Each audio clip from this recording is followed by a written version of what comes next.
Hello everyone, welcome to Pi International Education. আজকে আমরা শিখব কিছু tips on how to finish your letter in your general training task 1. Task 1 এ আমরা জানি যে তিন টাইপের letters থাকে। ফার্স্টে থাকে হচ্ছে formal letters থাকতে পারে, semi formal letters থাকতে পারে অথবা informal letters থাকতে পারে। এখন আমরা কিভাবে লেটারটা শুরু করব এটা আমরা দেখিয়ে এসেছি, কিন্তু এখন আমরা দেখব আমরা লেটারসগুলো শেষ কিভাবে করব। প্রথমত যখন আমরা ফর্মাল লেটার্স লিখব ওটা শেষ করার জন্য আমরা সিনসিয়ারলি, এখন আমরা দেখব কিভাবে আমরা সেমি ফর্মাল লেটার্স এন্ড করতে পারি। সো সেমি ফর্মাল লেটার্স যেহেতু আমরা হয়তো আমাদের চেনা কাউকে লিখছি কিন্তু আমাদের লেভেল অফ ফর্মালিটি মেনটেন করতে হবে, সো আমরা সিনসিয়ারলি না লিখে আমরা yours faithfully লিখেও লেটারটা শেষ করতে পারি এবং লাস্টে আমার নেমটা আমি মেনশন করে দিব। নামটা আমি আমার নিজের নামও দিতে পারি এবং কোনো বানানো নামও আমি এখানে উল্লেখ করে দিতে পারি। লাস্টলি আমরা দেখে নিব কিভাবে ইনফর্মাল লেটার্স আমরা এন্ড করি।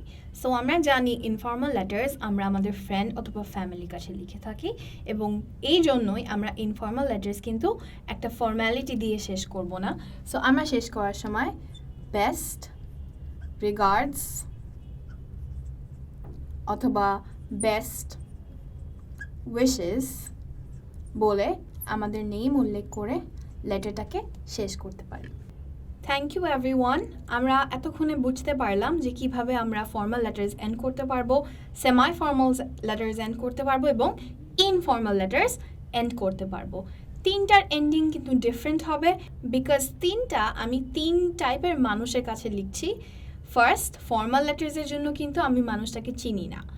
সেকেন্ডলি, সেমি ফর্মাল লেটার্সের জন্য কিন্তু মানুষটাকে আমি চিনি কিন্তু there is some level of formality. এবং থার্ডলি, ইনফর্মাল লেটার্সের জন্য আমি কিন্তু আমার ফ্রেন্ড বা ফ্যামিলির কাছে লিখছি। সো যেহেতু আমার ল্যাঙ্গুয়েজ, টোন, স্টাইল এই সব কিছুই ডিফারেন্ট হবে, এই জন্য আমার এন্ডিংটাও কিন্তু এই লেটার্সগুলোতে ডিফারেন্ট দিতে হবে। আপনারা যখন লেটার্সগুলো লিখবেন তখন আপনারা অবশ্যই খেয়াল রাখবেন যে লেটারটা কি ফর্মাল, সেমি ফর্মাল নাকি ইনফর্মাল, এবং ওইভাবেই যে টিপসগুলো আপনাদেরকে দেখানো হলো আপনারা এন্ডিংটা ঠিক ওভাবেই করার চেষ্টা করবেন। Thank you so much for watching the video.